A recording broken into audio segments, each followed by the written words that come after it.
Good morning, good afternoon, or good evening, and welcome to hour number 3 of our first day of Webtember. I hope you're having the time of your life. To add to the fun is MyHeritage's very own Myko Clelland to speak on the topic of tracing migrating ancestors, who, what, where, when, why, and how. This is a sneak peek of Myko's syllabus, which is found on the webinars page at familytreewebinars.com. I'll put that link in your chat here shortly. Access to the syllabus materials is indeed available with a webinar membership, and I'll give you a really nice coupon code at the end. And if you join up today, you'll gain immediate access to not only this, but to all of the other syllabus materials in the library, plus all of the classes.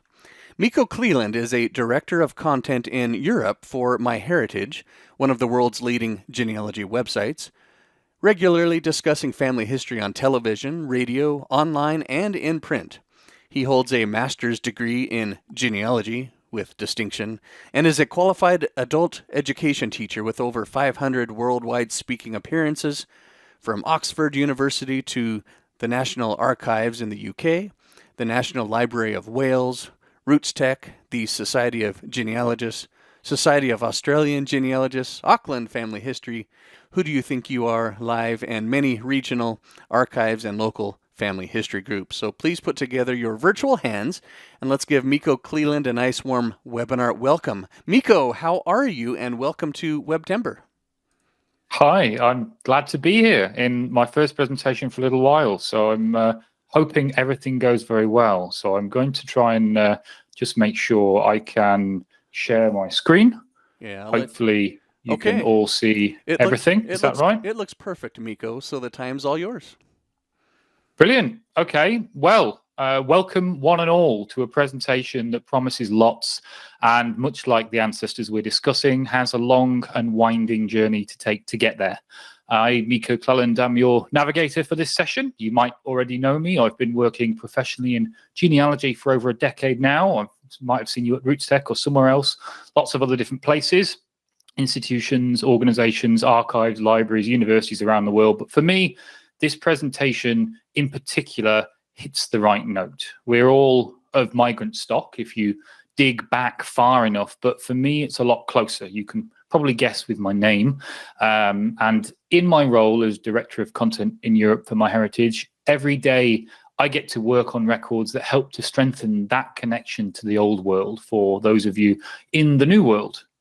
I've got a master's degree in genealogy, and for a lot of that, I focused on migration and migration patterns. So for the first time in public, I'm going to be a little more academic than usual, and I'm going to share the results of an innumerable number of books I've read and studies that I'll try to condense, and I'll share statistics that I've found and analysed myself as well through my own deep diving into mass analysis of digital records. This is also my first presentation in some time. I went from going many a week to this is my first in, I think, about 9 months. So do forgive me for being a little rusty, but I hope we'll get through this together. Here we go. Let's take a look at our agenda. It's a big topic, but we'll do our best to lay things out, starting with a little bit of history into a couple of key players. Then we'll get straight into the core of it. We'll look at a seminal starting point, the current of migration, and then we'll dive into the rules of migration, so then we can see how they apply.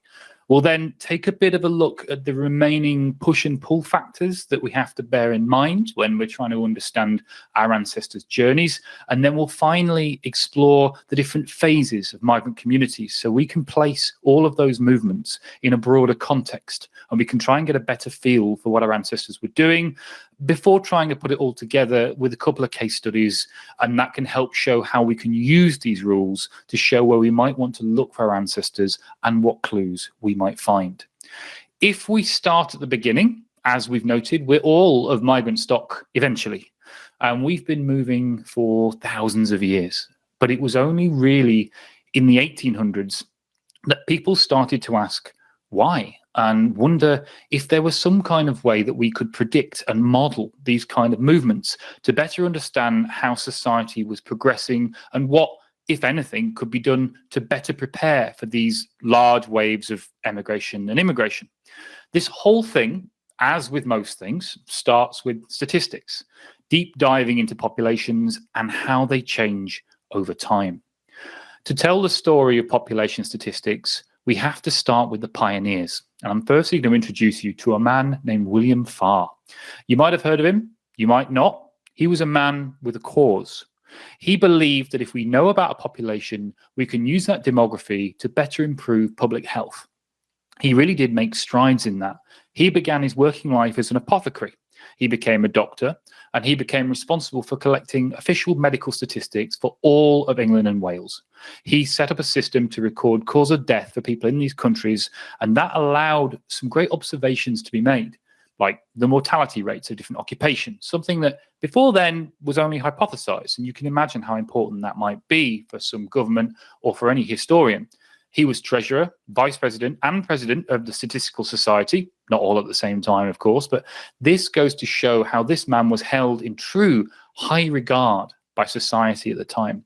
He was even commissioner of the 1871 census of England and Wales. So we've got huge reasons to be grateful for his existence as family historians if we're researching in the UK. He created this foundation, a bedrock with which, once you have all the facts in front of you, you can start to really learn about society in a way that nobody could before he came along. He used these statistics to show, as we might be all too uncomfortably familiar with in the recent past, that epidemics make a bell curve on a graph, starting small, gathering speed, and then dissipating over time. But the story can't end here. If it did, this presentation would be very short. Of all the things we can say about William Farr, you can certainly call him a good man. You could even call him a great man. But one thing we can now say with the benefit of hindsight and access to better science is that he was a wrong man. Clearly not a genealogist. He took all the empirical facts that nobody could argue with, that nobody ever had access to before, and he came to the wrong conclusions, repeatedly. He did conclude that health was an issue in areas of urbanization and population density. That is an important finding. He classified diseases as being caused by filth and overcrowding. But then he fell at the last hurdle.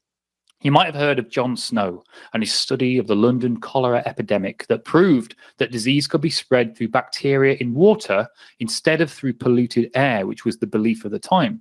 If you don't know about that, I really recommend taking a look on Wikipedia, somewhere like that, and learning about it. It is a really interesting set of events there. But in 1854, John Snow made his hypothesis. All the people who got ill were taking water from the same place, and this was where the infection was coming from.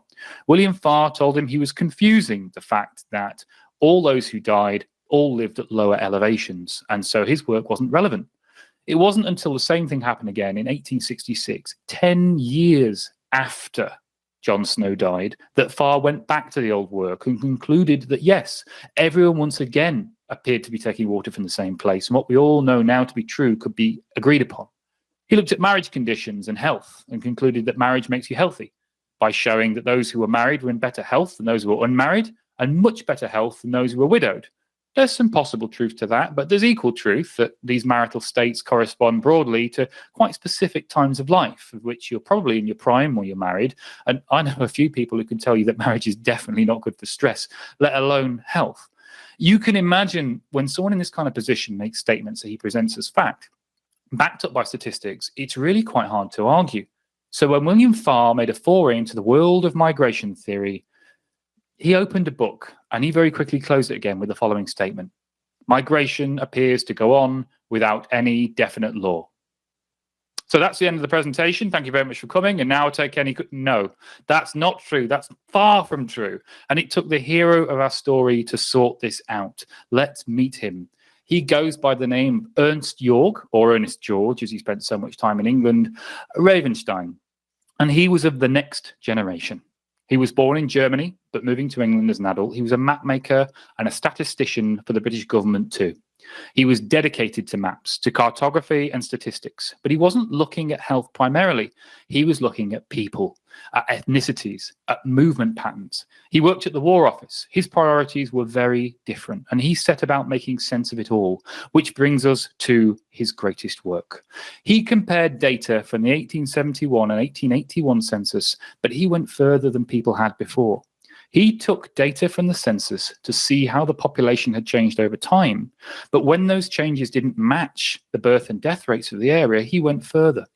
He looked at birthplaces of those in the census, and he started to build a picture of those who arrived. He understood that there are different kinds of migration, and he looked at this on a county level. He labeled people as natives of a county, natives of an adjoining county, from the same country in the UK, from a different country of the UK, and from outside the UK altogether. This led to him creating a famous map that's worth looking at. If you can get hold of it, do so. It's in the handout. There's other places you can find it as well. The first real study of population movement, not just in the UK, but really to this level of detail anywhere in the world, the currents of migration. Let's take a slightly deeper look at this, though I really recommend you do get your own copy to explore for yourself. You can see here the results of his experiment. This movement from county to county, and we can see where people of Victorian Britain started to move. With more knowledge of the time, we can apply logic to this. We know the country was rapidly urbanizing. The population tripled from 13.9 million in 1831 to 32.5 million in 1901. 33% of people lived in cities in 1801. By 1901, that number had risen to 78%. You can see here so many arrows pointing towards London. We know that was sucking up people like crazy at this point in history, and we can see so many counties growing and shrinking, almost like a living organism. And it can really help us give a quick glimpse of how people moved in the late Victorian era. But it's something we can also use as a beginner's crib sheet of where to look first when it comes to movement of the period in the British Isles. It's a great first case study here, which may affect some of you watching. Cornwall. It's an unassuming English county in the far southwest of Britain. As we talk about this, I want you to remember some of the elements we discussed, because we will be revisiting Cornwall a little later too. Cornwall lost 250,000 people to other parts of England and Wales from 1861 to 1901, and the same number to other countries. This included a full 20% of its adult male population every decade. That's 3 times the national average. It serves as a really good validation tool to prove our confidence in the rest of this map, when we can compare the areas we do know about and we can see the things we expect to, as we see here on this little section of Cornwall. He began with sound principles. But then he went further with his work, though, and he started to ask if we could completely disprove Dr. Farr, as others have, and say that migration does have a pattern. And he devised his most notable contribution to migration theory, the laws of migration. Now, these focused both on intra and international movement, and it started to firm up the observations that he made for the first time on a grander scale than had ever been done before. Now, big data lets us see big patterns, and that's what migration theory is. In 1885, he delivered a paper to the Journal of the Statistical Society, and he gave us a set of laws of migration with which we can better predict how migration works.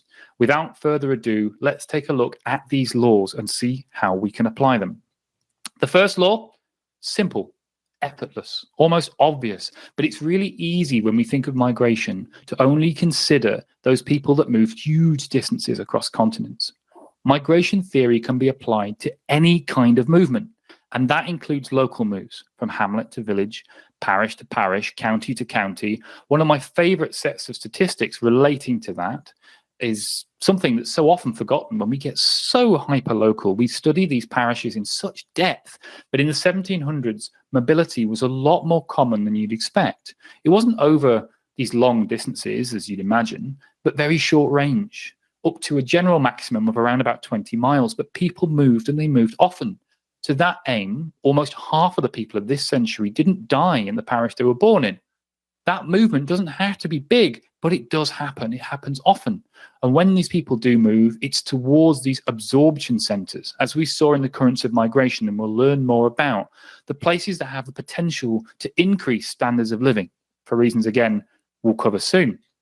And to this note, migration most often occurs in steps. It's rarer to find people that go from extreme rural settings to extreme urban ones. They tend to move perhaps to a village, and then from a village to a town, to a city, to a metropolis, and so on. The most common forms of migration are a step or so along this imaginary ladder. They're the first places to look when it comes to trying to find where someone may have moved to. Again, perhaps not thinking straight away of leaving to travel the world, but looking at the most prominent local urban centres first. The second law, as migrants move towards absorption centres, they leave gaps, and those gaps are filled up by migrants from more remote districts, making a flow. And that flow reaches to the most remote corner of the kingdom. It's all about thinking about this like a chain. We mentioned that migration occurs in steps, and this is how it happens. When someone leaves, someone else replaces them. That person is probably from an even more remote area, and we end up with these flows. People not going from, as we said, remote village to metropolis, but a chain of all of these smaller migrations that still result in the growth, or at least a stable population, in all but the most remote corners of an area. The third law ties in a lot to the fourth law, but again, we can sometimes forget that it exists. There's another part of migration we forget. We don't just have people moving to urban centres and condensing.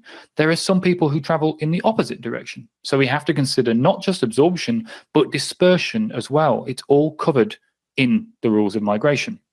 And that leads us quite neatly to that fourth law. We've got these well-defined streams in which migration tends to take place, but for every major migration stream, a counter stream develops. Perhaps those in inner cities, as we see even now, decide to move out to the suburbs for a little more space. These patterns still going on today.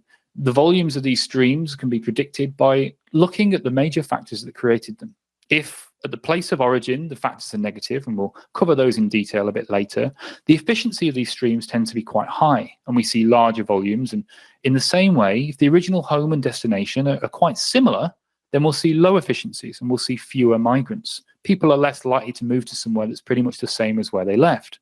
Although it might seem a little counterintuitive, in times of depression, we also see a lower efficiency in these migration streams and a growth in them in prosperous times. Another reason why the mid to late 1800s was a high time for movement. And this was countered somewhat in leaner years with a little bit of counterbalance due to the rapid onset of technology, which we'll also cover a little bit later on. The fifth law now gives you a little more explanation to the rapid growth of cities like London and New York. Those migrants who travel long distances, and when we talk about intercontinental travel, that's more often than not, will generally go to urban areas. And by preference, they'll go to a great centre of commerce or industry. They might be seeking that extra opportunity and reward, or have more relatives that they know that they can rely on in the same area. The greater distance is a big risk, and so they need that greater safety when they do it, that greater chance of success. By that token too, these large towns and cities we discuss when we think of the great centres or places of similar stature grow much more through this absorption of people than by natural population growth. They are very solid centres of migration. There are places we can look to see this in action first and foremost. The sixth law feeds into the rest, and you've probably started to predict these because they are all fairly logical. People in rural settings are more likely to migrate than those who are already in an urban location. Those people have what they need. They have access to more. They are generally better off than their rural counterparts. The raise in standard of living is less pronounced, and so they'll have less urge to move. We still see movement, but it's in lower levels. Most migration comes from those rural areas, though, as we said, it's probably not from rural straight to a major capital. And of those people who move, the seventh and final law, again, something you might have noticed yourself. Inside their country of birth, females are more migratory than males. You might have seen them working as domestic servants or nurses, particularly when younger and unmarried. You probably have that one sister or daughter who disappears from the census, and you find her maybe in another home, in another town, working as a home help or something like that. These things are easy to spot. Men are less likely to migrate inside their home nation. They might have a property or a family farm that they're tied to. They might be expected to inherit that, for example. But when they do migrate, they're more likely to leave their home entirely. We see that, for example, in the early colonial US, when the men arriving were often middle and upper class, second and third sons, unlikely to inherit anything themselves of note, but with enough money to pay for the passage to arrive, needing to strike out to seek their own fortune and have a better chance of success. Most migrants are adults. Though we also have to look at adults that form families. They have put down roots for the most part, and it's a lot harder then to have them take their whole family to a new location. This makes a family unit much less likely to travel large distances, though they're still noted to move around in that smaller radius inside a county. And of course, this isn't extreme. This isn't an exact law that means that no family will move. It just is a difference in the likelihood. So these observations held pretty well. But 4 years after the laws were created, a slight amendment was made when taking into account migration in other parts of the world, primarily other parts of Europe and North America. When he looked at things like the American frontier experience, and we see in other migrations like that of the Latter-day Saints along the Mormon Trail, and even thinking of things like the Waikato immigration scheme of 1864 and 5 in New Zealand, Australian assisted immigration, the rules still pretty much hold, but they have an extra caveat to be aware of and to make things even more watertight. Now that caveat is simple, but important. People are more willing to travel long distances to occupy unsettled land than they would in a country more fully settled. And that gives you that reason why these people may have traveled these extra distances to get hold of this new extra unclaimed territory. And again, throws things back into context in terms of these rules of migration. When people are assessing their lives and trying to make that all-important decision of whether to migrate, there are two kinds of factors that push them from their home and pull them towards a new area. If we know what they are, we can usually get a little bit of local context and understand how many are present to give us more idea if someone would have moved elsewhere. There are 5 key drivers of migration that can be found, observed, and give us better clues to that move. These are the situations we need to look for and the areas we need to understand when we go looking for missing relations. These are economic, a desire for better opportunity, the simplest and easiest to see. Political, perhaps a government scheme is pushing the migration. Demographic, maybe there are just not enough women in an area and a man needs to travel to find a partner. Social, something has happened, meaning your kind of ancestor is maybe no longer welcome in an area or less likely to thrive perhaps. Or new social changes mean that someone has more money and time with desire to do more with themselves. And environmental, which could be related to changes in weather, famines caused by new species and things like that. But the largest cause is, of course, economic. The larger economic development that is occurring, the larger the current of migration towards it. We see this once again, even today, when the first world has to deal with questions of immigration, both legal and illegal, where other areas have to deal with ways to incentivize keeping their best and brightest, who leave very frequently to get that economic chance. People seek out better opportunity. It's part of the human condition, and that always weighs as the largest consideration.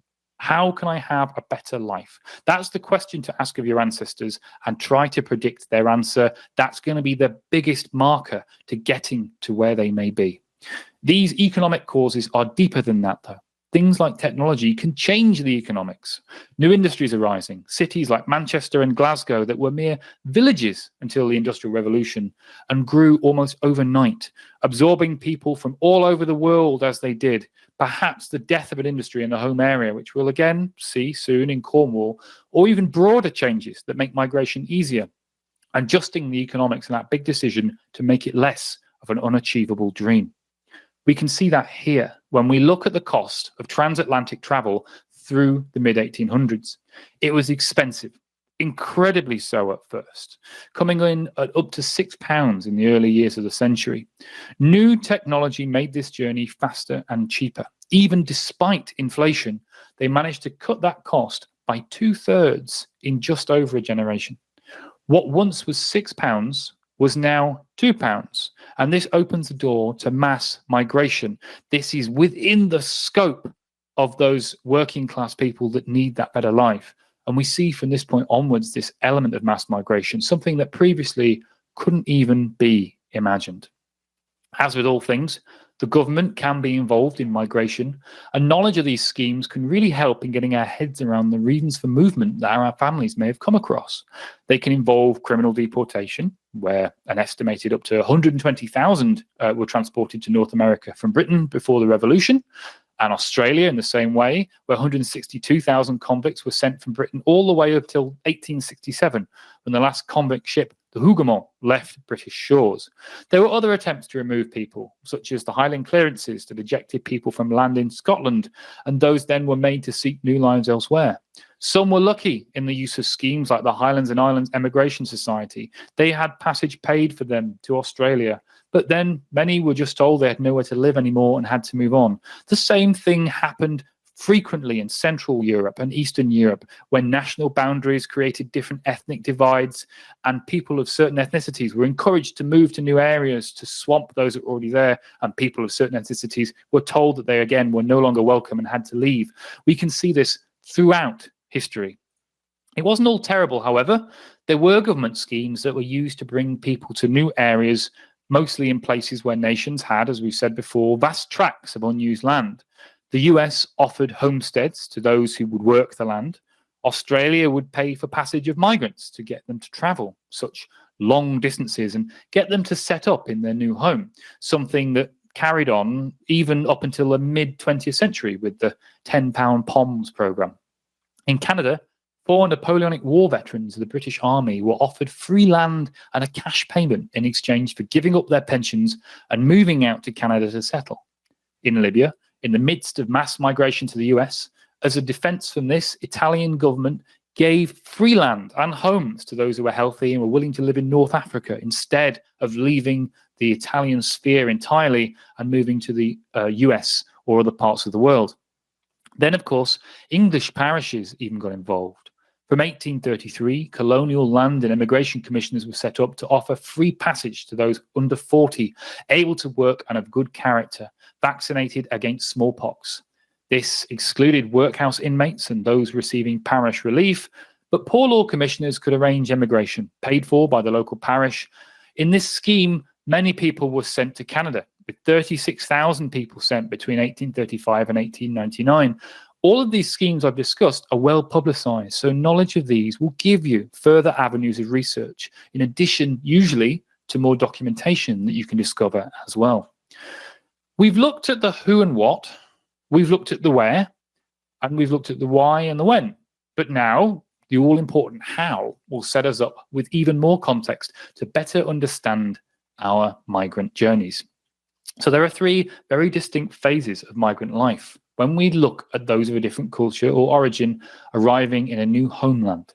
And understanding these can really get us closer to picking out where our ancestors may be, learning more about the experience of our ancestors, and perhaps leading us to new records and context. These are, and I'll dig into them in more detail, exploration, concentration, and integration. Hopefully, fairly self-explanatory, but let's dive in. The first phase, exploration, is a time that can last, in some cases, for centuries. And in many migrant flows, it never progresses considerably beyond this point. You see a few initial visitors traveling mostly for economic reasons, maybe to trade or to do business. They were usually skilled workers, artists, artisans, merchants, and more. They usually found their success, and then they could just as likely return to their homeland as they would stay and continue to live in their target area. Think of Scottish merchants who took root in the Netherlands or what is now Poland. Scandinavia as a good example. The early settlers of a lot of the eastern United States, although that's a little different as there wasn't so much to arrive to in the same way.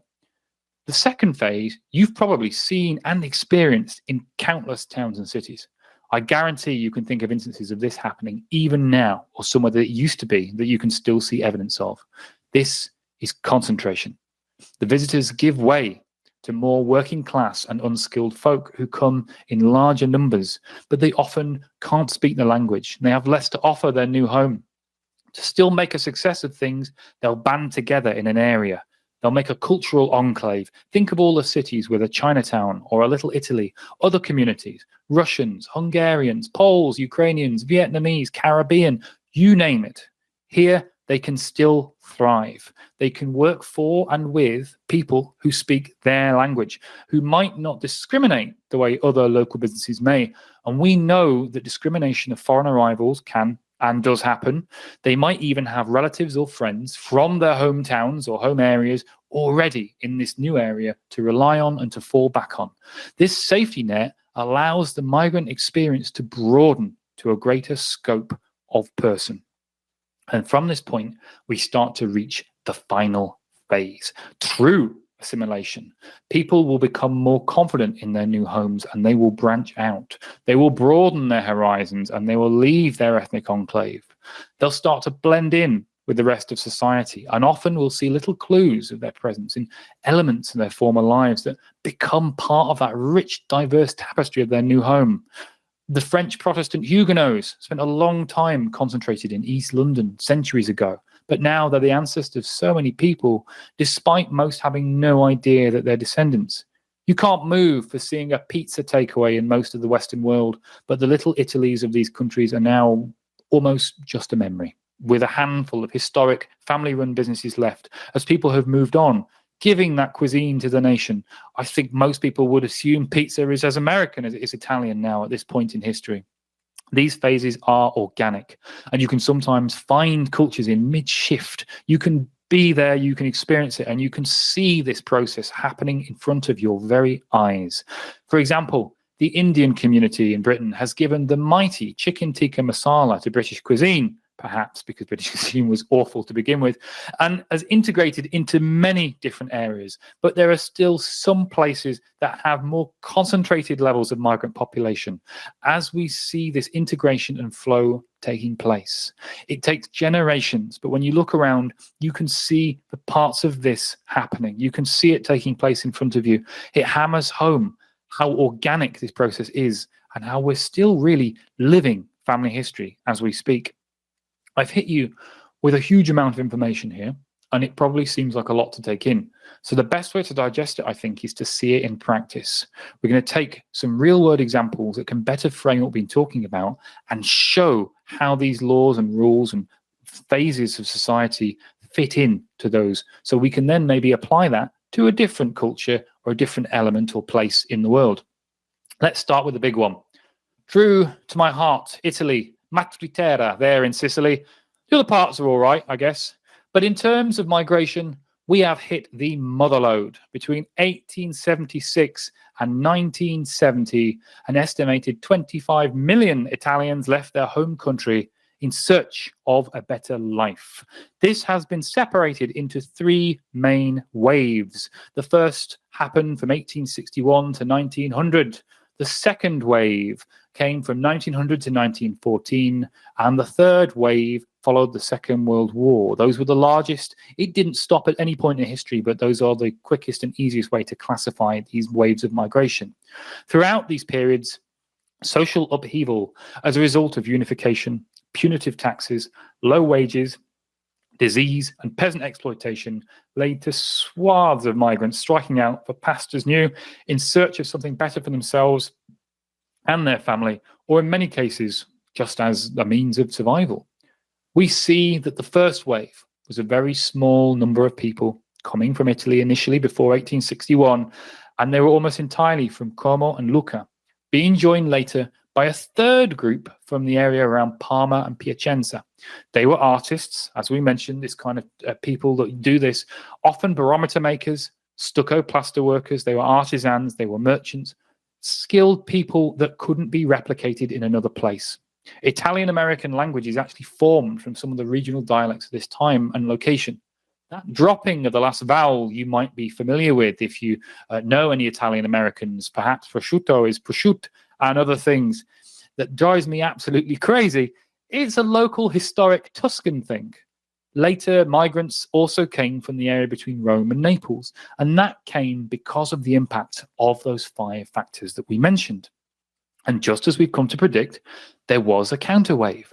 You might have heard of the Grand Tour, that upper-class jaunt around Europe that heavily featured Italy, and so many fell in love with the area, leading to some to stay. Some notable poets and authors spent a great amount of time in Italy, Byron, Shelley, and more. They all found their heart in Italy, and many kept and stayed and still remained. Italian culture was sought after, even back home. It was aspirational. It was seen as beautiful, rightly so, and people wanted to be attached to it. It was cool, or as close to cool as you can get in a city without running water, never having visited the place that you're obsessed with. And now let's look at those push and pull factors when we look at Italian migration. As we think about those push and pulls, and we think about those 5 factors we mentioned, Italy has all 5s in spades. It's a perfect storm. The pulls, we see a great reduction in the cost of travel, encouraging people, as we've seen, transatlantic rail travel starting to appear across Europe. There was a railway completed by the 1870s, allowing those in the south of Italy much more access to the rest of Italy, to ports and to cheaper travel. And I know I'm being a little flippant with these examples I can give here, but I want to get across just how bleak things were compared to everywhere else, literally everywhere. Even in the face of the unknown, it can feel like a chance to get away from this terrible situation. The pull really is that everywhere else is just so much better on every one of our 5 axes in Italy at this point in history. Economically, yes. Politically, yes. Environmentally, yes. Demographically, completely. Socially, in the lack of a peasant-serf working culture, yes. It says a lot that upon the liberation of American slaves after the Civil War, the largest group of individuals that then took the place of these former slaves was Italian. They were cheap labor, and although free, they worked in conditions that weren't massively better than the slaves they replaced, something called peonage, because they were very used to this kind of life, and they knew very little better. The life over there was terrible, as we said. Life expectancy in 1881 was only 35.2 for Italian men. Think about that. And the former command economy of the South, in the North, it was more of a free market world, but it was torn apart by the unification of Italy in 1861. That former separate kingdom that the South was made up of had up to 1/5 of the population working for the state. And this is a state that now no longer existed. So the capital of the Kingdom of Two Sicilies, Naples, just became one of the cities of Italy. It lost a huge amount of government infrastructure, and this decline made massive unemployment a common occurrence. There were frequent cholera epidemics due to poor sanitation, and it just became a perfect storm. That lack of true government led to the establishment of elements like the mafia, who began as vigilante protection rackets to keep bandits away from law-abiding citizens abandoned by the state. Now, of course, we know it turned into something very different. In short, it was bad. People wanted out. Italy did their best to keep people. The people who leave are usually the most economically productive. Look at East Germany in the 1980s as a good example, and the term brain drain that you'll have seen applied a number of times. It did very little to stop the bleeding, the risanamento, this reconstruction. Meant on top of the 7 million that left up to 1900, a further 9 million left from 1900 to 1914. This period was, as Italians had hit the second phase of migration in a number of places, so mostly they moved to other areas of Italian concentration. These little Italies were in their prime, and they were growing. By congregating in these smaller, closely knit areas, new arrivals were better able to move ahead economically and to establish a presence, even when they had very limited knowledge of their new language and culture. Key communities formed in New York, Toronto, Sydney, London, South Wales, Bedford, and across many industrial northern English and Scottish cities like Manchester, Glasgow, and Newcastle. As an example, in a period of only 50 years, when the population of the UK expanded by 51%, for example, the Italian-born population increased by almost 1,000%. 1,000. I didn't misspeak. 1,000%. In England, for example, over 22% of all Italians in the country lived in a single district, Clerkenwell and Holborn, if you know much about English geography, the British Little Italy. It was a similar story in America. It sounds bad, but this was a world better than where they came from. They were out and they were safe. If you know where your ancestors congregated, often this can tell you more about them. In Scotland, for example, the Italians that moved to Glasgow were mostly from Tuscany. Those who went to Edinburgh were more often from Lazio, which is the area around Rome. These small details can help to pick out where to look for people on the other side. It wasn't just the English-speaking world too. You'll find Italian communities following the same kind of migration rules in Brazil, in Argentina, in more. And that brings us to the third wave of Italian migration, a period when Italy was out of the second phase and into the third. The famed Little Italies were dissipating. By 1911 in England, the Italian population of Clerkenwell had halved, and this continued a downward trend in all of the following decades. Italians spread. They began to merge the Italo-Scots identity. They're now a recognised ethnic minority that I also belong to in Scotland, numbers up to 100,000 people, and it's spread throughout the nation, far from those original concentrations we mentioned. Italian Australians have risen as high as Prime Minister. Italian Americans are in the US Senate, have run for president, and have governed whole states, some of them effectively. And so we can see this dissipation. We can see these walks of life being completely part of the new nation. When we look at the ratio of men to women, we see that law of migration bearing out again. Those who come first are men, traveling further. Both Italy and the UK have the same balance of men to women, so we're starting from the same levels. But the Italian migrant community is over 85% male in 1851 as it begins to establish. During the period to 1911, this imbalance starts to correct itself. It drops down to just under 75%. A common tradition of Italian culture is where the man is seen as the breadwinner. It would mean that if work couldn't be found locally, the head of the household would have to travel further and further afield to try and find that employment. And we know there weren't any jobs at all in certain parts of Italy. They'd then send money home to support those who they'd left behind. And although even today there's still no mechanism for recording these remittance payments and tracking their growth or decline, there was clearly a considerable source of income in these, as seen when in 1901, Italy became the first country in the world to enact laws that protected these payments. After a male migrant had become established, rather than continuing to send this money back home, they would save their extra income, enabling them to send for their wives and children to join them. This behavior caused a distinct pattern of gender imbalance correction. As we see that community taking root, we can see in the data and the information that we're looking at. It wasn't all wonderful. When there's a large movement of people, there are always people who sense an opportunity to make money. And some of those are, of course, unscrupulous. The padroni were people who would roam the Italian countryside and take advantages of these poor families who couldn't afford to feed their children. They'd offer to take children and pay for their food, their lodgings and travel, to teach them a life skill and have them working in one of these big cities. However, children were treated cruelly, and in many places as child slaves. They lived in squalid conditions and they were undernourished. Considerable attempts were made on the part of the British authorities to put a stop to this practice, often with very little success. These poor Italian children were noted in the works of Charles Dickens and more. They were seen as a very stereotypical part of the Italian community. And we could go on. Italy is a really great example of those rules that we've mentioned in action. We could keep talking about employment and the different kinds of jobs that migrants took, looking at how they diversified over time. We could talk about the slow diversification of people from Italy and the areas that people from different areas would go to. I've had quite a lot of success with helping people who know where their ancestors settled, being able to predict fairly well where they probably came from, which can be a great smoking gun. And all this information isn't secret. It's all out here in the open. You could apply this to any other community. You could take the same rules and make sense of everything that's happening in exactly the same way. You could look at French Huguenots. You could look at early Germans in the US, Greeks to Australia, follow these same principles and look for these same things, and you won't go too far wrong. I mentioned we'd come back to Cornwall, and here we have a great chance to take a little bit that we knew before and apply our greater knowledge to it to better understand the context, to see the similarities with something like the Italian experience, among others, to further solidify the idea that these rules are more broadly applicable.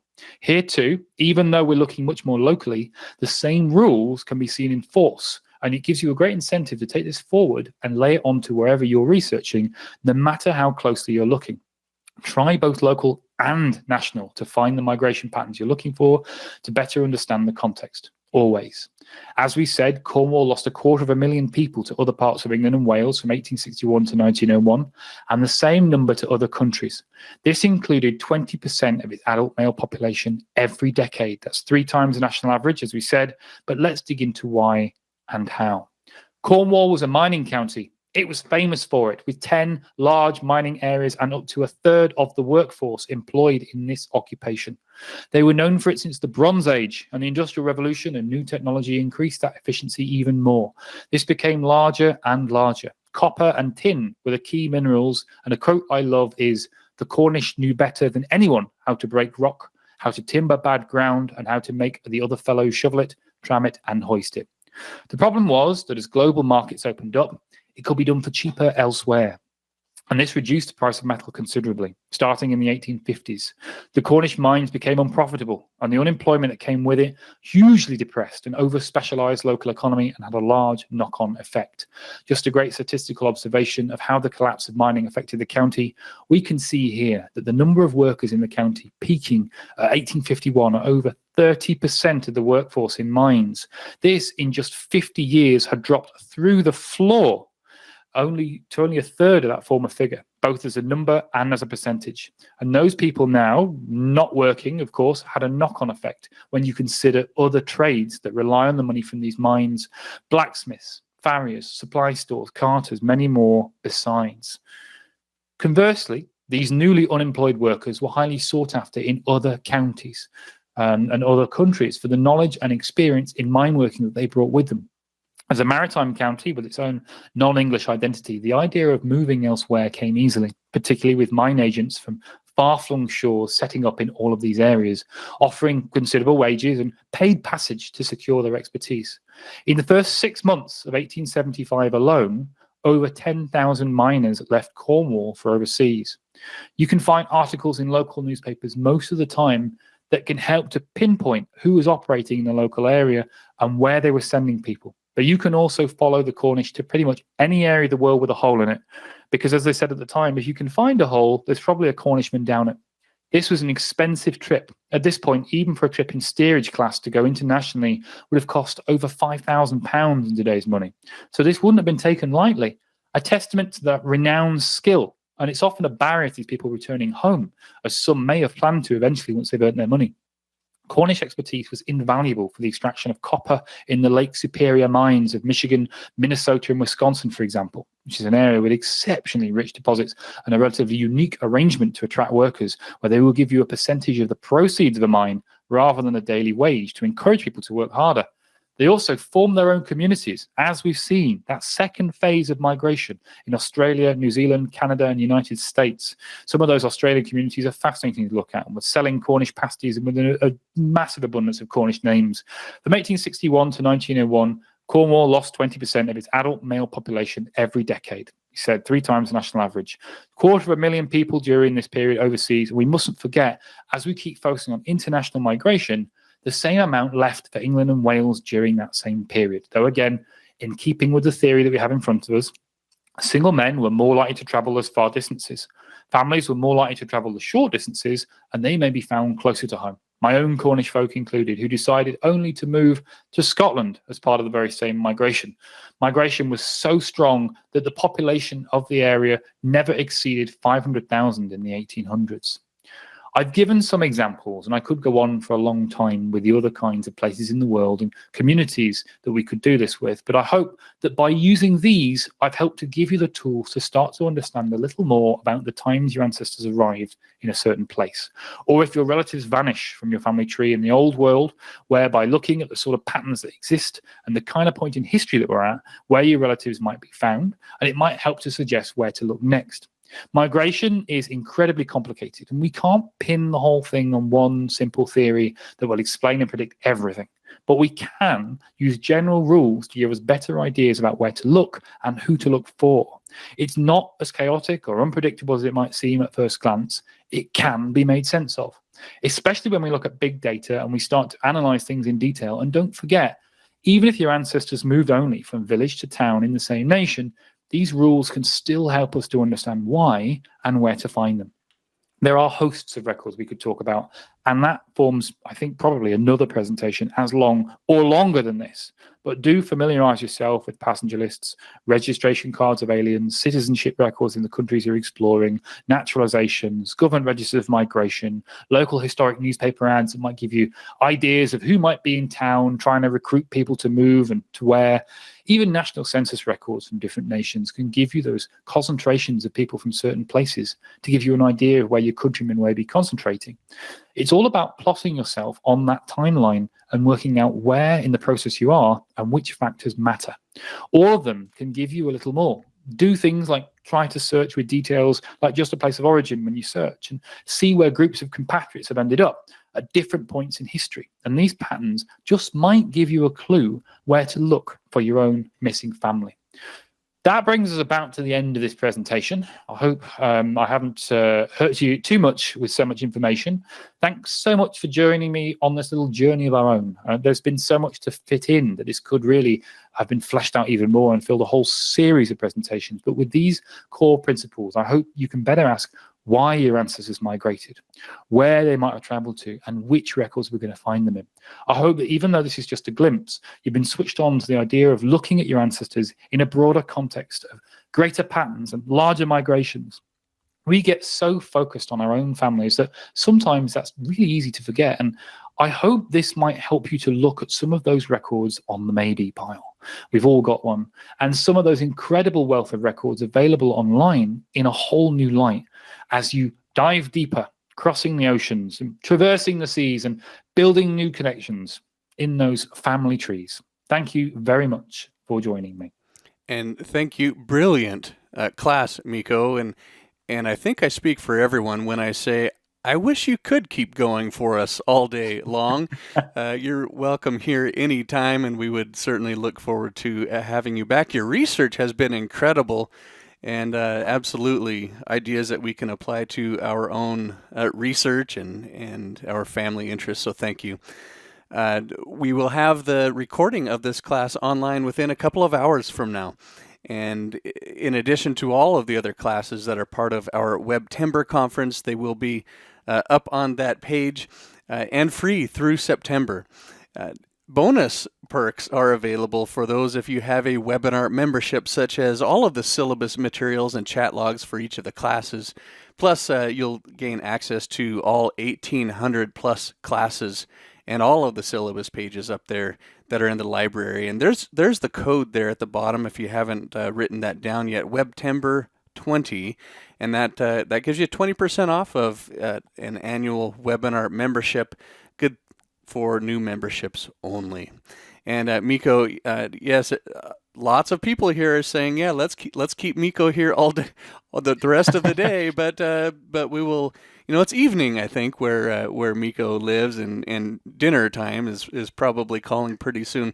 Well, for those of you that want even more on migration, I've got a couple of links here, and I've put those links in your chat area of various other classes on the topic of migration, including one we had just on Wednesday that I don't have in this specific screenshot, but it too was fascinating on migrating out towards California for the gold rush and back. So I just invite you to visit or just browse through these classes up there in the library.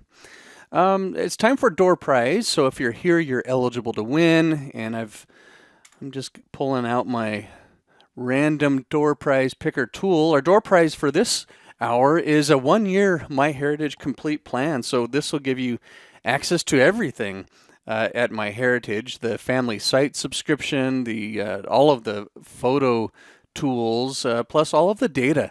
We're up to 18.6 billion historical records now, and now that Myko Clelland leads the European content, it sure seems that the rate of new records being published for Europe has certainly increased, and so really happy about that. Our winner for this hour, and watch for an email from me, is Lynn Tenney. So congrats to you, Lynn, and thanks for being here. Now, there's that code again, just Webtember 20, and that'll give you a new webinar membership for those of you who might not have one yet. Okay, let's go now to Leland. To Myko.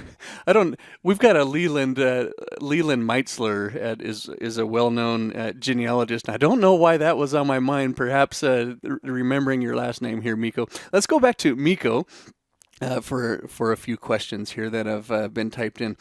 Deborah asking about the migrations that were sponsored by employers or government. Deborah's wondering, how often did that happen, and do you have any suggestions on other resources to learn about that? I'll just turn my webcam on just so maybe you can see me, and maybe that's terrific. here I am. Hello, everyone. Hi. So In terms of those, there are a wealth of different resources to take a look at. Most of these records exist. They often weren't destroyed. People wanted to keep a record of government payments. The one thing you can always rely on a government to be very, very keen on recording is money. And so we see these passages being recorded very, very detailedly. If you're looking in somewhere like Australia, take a look at the different state archives. There are a number of different collections on places like MyHeritage as well of these assisted migrants. You'll be looking for assisted immigration. You might also look for nominated immigration, where people would nominate perhaps if they lived in a new country and they wanted to bring over a family member, something like that. But it wasn't just family members. It could be companies, and it could even be a local government. So these are the places to look. There are also some schemes that happened in the home countries. Those also can be found in the home countries' local archives, sometimes in their national archives. But they are often very well recorded and very detailed. So if you do think your ancestors have taken advantage of a scheme like that, you're probably going to find a great amount of detail in there. And that can vary, but it will usually tell you where someone's from, the dates they traveled, perhaps about their age, their family, sometimes a little bit about their state of employment. Often you'll get things like details of their health, details of how they look. So you might find someone saying they're 5'2", they've got this inch chest, anything like that, particularly if they're going to work in manual work or something like that. Some of them even have photographs. And so there are, those happen to be the later ones in some countries, but they are a wonderful resource, and they exist very heavily. So I recommend taking a look. If your ancestors arrived and they went straight into work, there is a chance that it may be in this kind of system, and it's really worth taking a look at those records. Thank you. Let's go to Christine, who says she has a Cornish grandfather that ended up in the mines in New Mexico, USA. She's wondering, were the Cornish recruited by American mining companies? Yes. So these were the mining agents. They knew, as we said, that the Cornish were so good at mining. They were known for their expertise, their knowledge, that they would send someone from the United States. They would set up a stall or a little shop or something like that in these Cornish villages that were near these areas of mining. And they would offer people free passage and a guaranteed job. Often they would say, bring your families. You can earn much more than you earned before, and we will give you this work as soon as you arrive. And there were mining agents from Wisconsin, from Michigan, from Pennsylvania, from all the places you can think of, often competing with each other, outbidding each other for these local Cornish miners because they were so important, they were considered so useful. And that meant that these Cornishmen didn't have to worry about the same things any other migrant might have to do. They already had the job and the passage paid for, and that meant that they were more likely to be found in places like Australia, the United States, Canada, because it was a simple thing and they'd been pulled by one of these local mining agents. So it happened incredibly frequently, and it's one of the more common ways that you'll find the Cornish to have left, particularly those in the mining profession. I would say, said, if you can't find out anything about where someone's come from and come to, those local newspapers at the time might give you an idea, because when someone set up, they'd often put an ad in the local newspaper saying, hey, I'm in town, come and talk to me. I'm going to tell you about all the great things you can do in Idaho. And, that's when you go, right, I think perhaps if there's someone in town taking people to Idaho, then that's where I might want to start looking for my ancestors.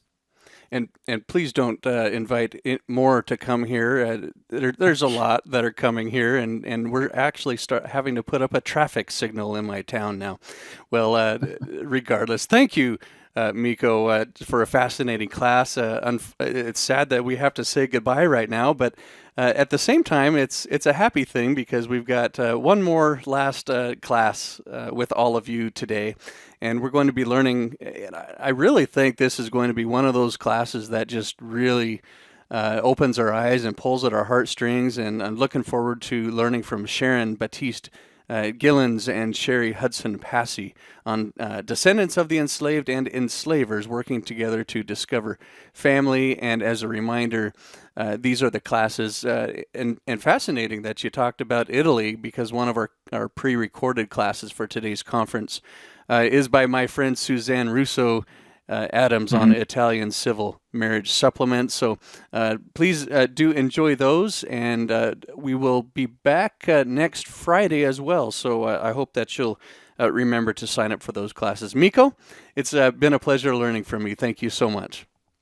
Thanks for having me. Okay. See you again. We'll see you again. Bye-bye.